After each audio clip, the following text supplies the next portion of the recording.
안산이 그때 이제 막 도시화가 막 진행됐던 것 같아요. 이 외곽 지역은 이제 막 아파트 들어서고 그러면서 농촌에서 도시로 바뀌어가는 과정이었던 거예요. 빈집이 막 생기고 농기구를 막 내놓고 막 그런 거예요. 그래서 저거 아깝다. 저렇게 버리지? 이제 그래서 그거는 이제 하나 개씩 이제 주워 모은 거예요. 재밌더라고요. 그래가지고 이제 막 애들 데리고 막 같이 뭐 빈집 털이도 하러 많이 가고 탈곡기 뭐가 그때 다 주워오셨어요? 네, 다 좋았어요.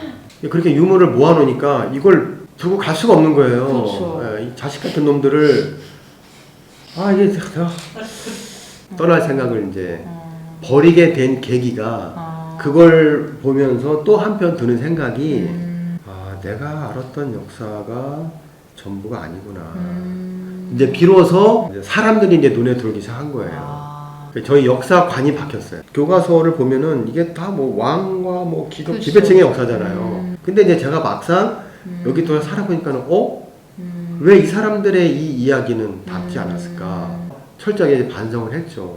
그래서 이 민중의 역사를 담아야 되겠다. 반쪽의 역사, 한 발의 역사만 했다. 이제 내가 두 발로 온전히 서기 위해서는 내가 지역사를 더 깊게 공부해야 되겠다라고 이제 마음먹고 이제 그때부터 본격적으로 이제 지역사 공부를 파고들었던 거죠. 제가 이렇게 기록을 쭉 보니까 2014년에 선생님하고 강연으로 만났고요. 생각한 게 그럼 우리도 한번 우리 마을도 이거 지역사 굉장히 매력적이다. 기록을 한번 해보자. 영임이 언니가 얘기하면서 그 지역사 강좌를 심화과정까지 쭉 이어간 거잖아요. 신세계를 만난 것 같은 느낌? 지역사라는 게 있다라고 생각을 못했던 거예요. 내가 살고 있는 안산이라는 곳에 이런 역사가 있었구나. 그런 이야기들을 꼭 옛날 이야기 들려주듯이 당신들이 살고 있는 이 땅에 대한 자부심을 좀 가져라. 흥미를 가질 수 있게 교육을 해서 계속 배우고 싶은 그런 마음이 들었죠. 근데 어렵더라고요.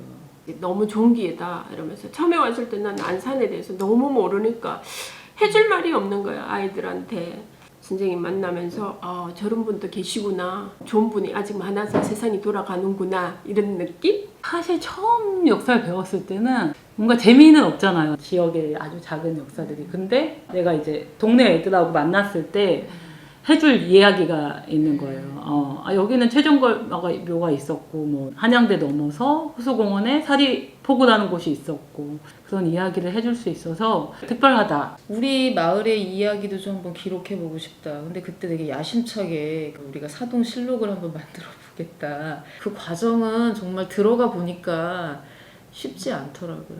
17년에 이제 마을과 역사가 만나는 곳 사동에 살다를 출판하게 된 거죠. 홍영하 그 할머니, 나는 개인적으로 그때 그 이야기, 그분의 삶에 대해서 나는 오버랩되는 게 너무 많았고, 나도 종가 때 며느리라서 대단하신 할머니다. 그러면서 자기도 모르게 이제 몸이 아팠잖아. 그분도 짠하기도 하고 힘들기도 하고. 대부방앗간도 보면 지금까지 하고 있잖아요. 이분들이 장사를 하시지만 이웃을 생각하는 마음이 있었던 거예요. 예전에는 정말 거기에 할머니들이 항상 모여서 나물 다듬고 뭔가 일을 도와주고 하셨거든요. 그게 그냥 자연스러웠어요. 그 당시에 맡았던 게 사리포구였어요. 처음에 흙바닥에서 진주 찾듯이 아무것도 없는 상태였었죠. 안강업 회장님한테 전화했을 때 그 목소리가 기억나요. 왜 이제 전화하셨냐고. 그 이야기를 찾을 수 있었을 때 그때 이제 그 재미를 느꼈던 것 같아요. 이거는 지금 세상에 없는 이야기를 찾는 거구나. 용기도 낼 수 있었지만 뭔가 책을 만드는 과정이 쉽지 않구나. 사동에 살다가 어떻게 보면 우리가 마을 기록자로서의 첫 발을 뗀 그런 신호라고 생각해요.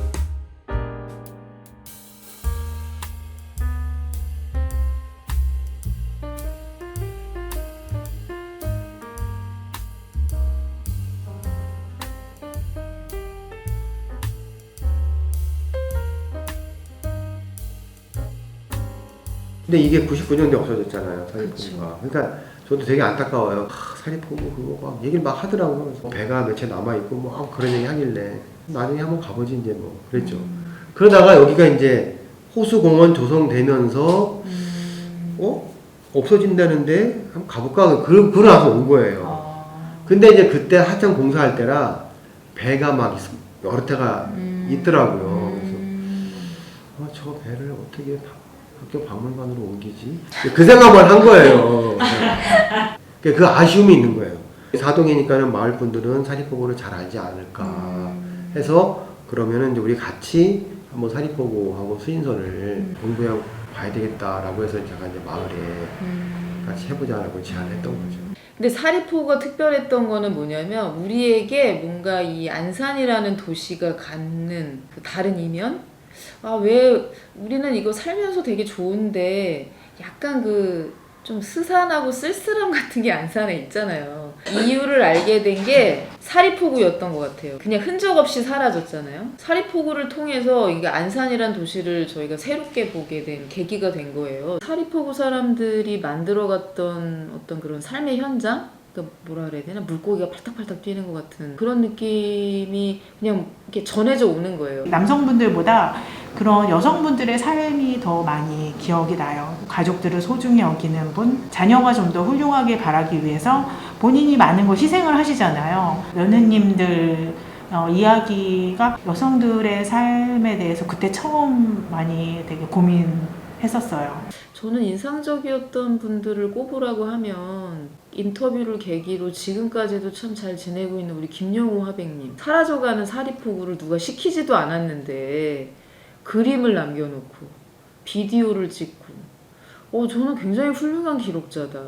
근데다가 이분의 그림은 세상에 단 하나밖에 없는 그림이잖아요. 영상 작업하면서 계속 그 사립포구의 그 풍경들을 보게 되잖아요. 다 사라지고 지나간 것들이 남긴 어떤 그 흔적들, 그런 것들을 제가 이렇게 어든 이렇게 붙잡고 있는 듯한 느낌이 들어서 편집하는 순간 저도 눈물이 그렁그렁 하는 순간이 있더라고요. 이게 그 감정적으로도 나를 또 위로하는 거구나. 고향에 대해서 생각해 볼 수 있었어요. 진짜 사람에게 고향이 뭘까? 사립포구 분들에게는 왜 그렇게 고향이 절절할까?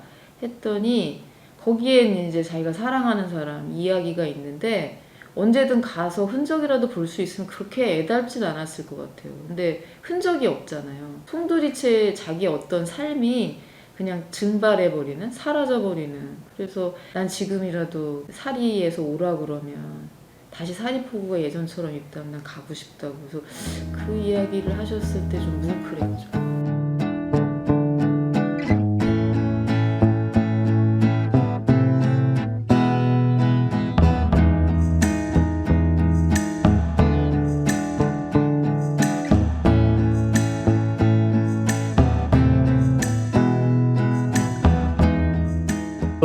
수인선이 이제 제가 이제 가장 그 마음에 와닿던 거는 이건 그야말로 민중의 발이다. 그 포구의 그 비린내 그걸 다 맡아가면서 정말 온 몸을 이제 부대끼면서 살았던 그 땀과 그 눈물의 그 열차잖아요. 네. 그게 저는 이렇게 가슴에 확 와닿더라고요. 저걸 타고 다녔던 사람들의 목소리 하나하나를 정말 듣고 싶다.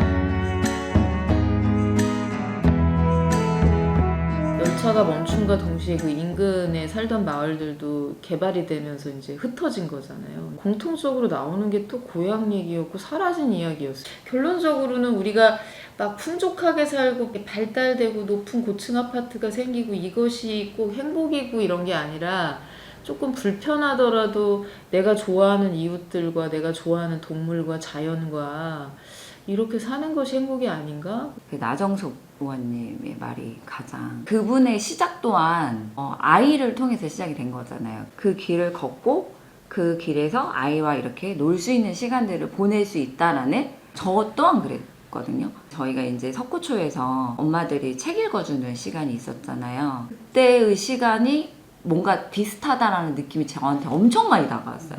이 이야기들이 결국 우리를 만들고 있고 그 작은 이야기들이 우리한테 쌓여서 이 공간을 사랑하게 되기도 하고 개발은 계속 지속되지만 그래도 이야기를 붙잡고 갔을 때 결국 연결되는 것들이 있잖아요. 그래서 그 혓개변 철로만이라도 남아있었으면 참 좋았겠다.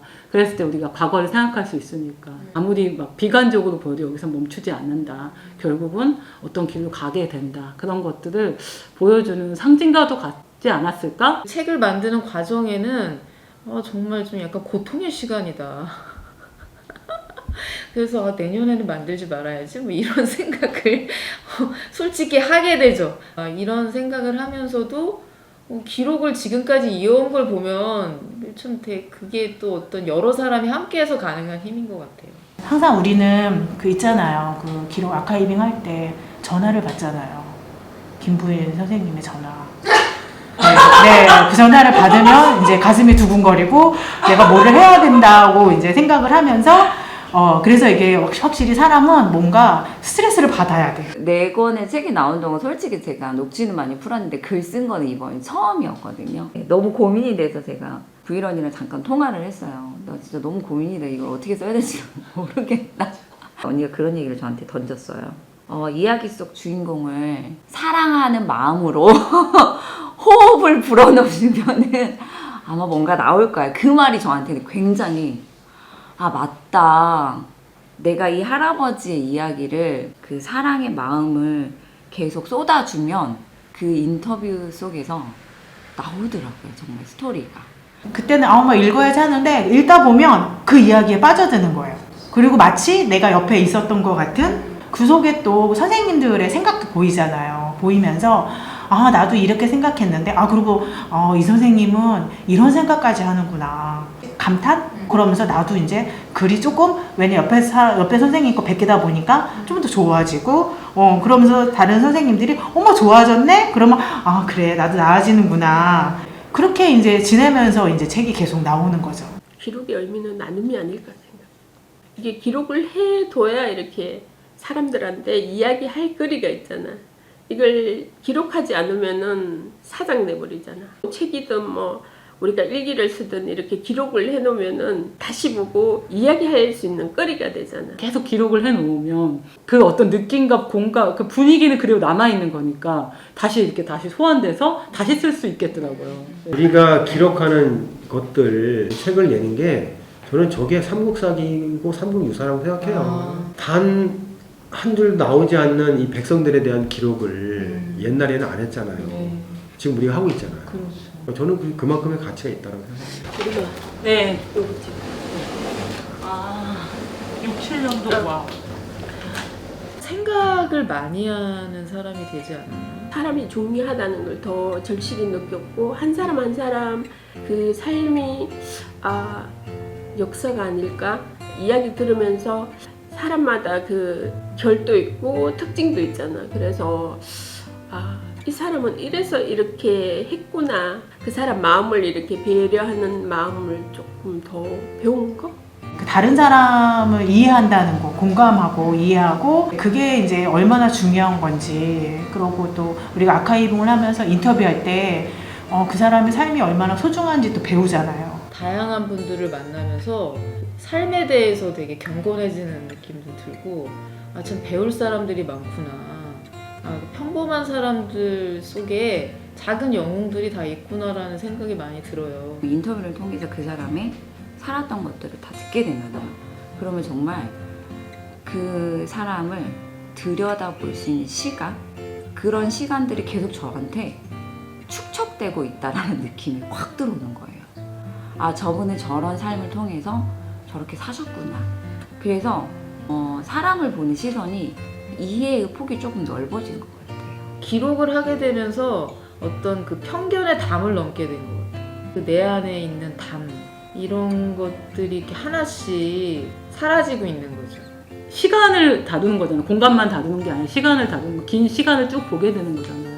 그 사람의 현재 모습으로 그 사람은 어떤 사람이야라고 쉽게 얘기할 수는 없게 되는 것 같아요. 그래서 어떤 사람에게든 사실 열려있는 마음을 가지려고 노력은 하게 되는 것 같기도 하고 정말 좋은 할머니가 되고 싶다. 그런 마음도 복돋게 되는 것 같아요. 안사는 그렇게 다 사라지는 것이 괜찮았나?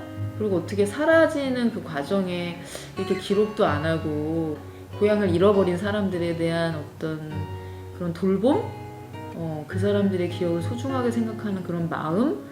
이런 게 이렇게 없을까? 거기에서 오는 이 도시가 갖고 있는 약간 좀 냉정함, 스산함, 좀 그런 게 같이 좀 이렇게 겹쳐지면서 이 기록 작업을 통해서 우리가 자꾸 성찰하게 되고 들여다보게 되고 그래서 조금 더 괜찮은 사람이 되어가고 있다 저희가 그렇게 얘기하거든요. 어쩌면 그 사동이라는 마을이 있었기 때문에 제가 지역사를 더 깊고 넓게 알았다고 할까? 네, 그러니까는 저한테는 너무나 고마운 존재예요. 저하고 성향이 딱 맞은 거예요. 역사를 통해서 세상을 바꾸는 토대가 되는 공동체고 마을이라고 하는 것이 저한테는 새롭게 와닿았을 뿐만 아니라 내가 이분들과 함께 새로운 것을 꿈꿔볼 수 있겠다라는 생각을 하게 된 거죠. 그래서 저한테는 굉장히 소중한 마을이고 또 마을 분들이고 한결같은 게 왜 유지가 되겠어요. 그러니까 같은 생각, 그 다음에 같은 공부 이걸 함께 할 수 있는 어찌 보면 동지죠. 내년이 10년이에요 벌써 저희 마을 기록자 한지. 물론 여전히 부족한 게 사실이지만 그래도 저희는 사동의 마을 기록자입니다 라고 말할 수 있지 않을까. 이젠 그렇게 말하고 싶다.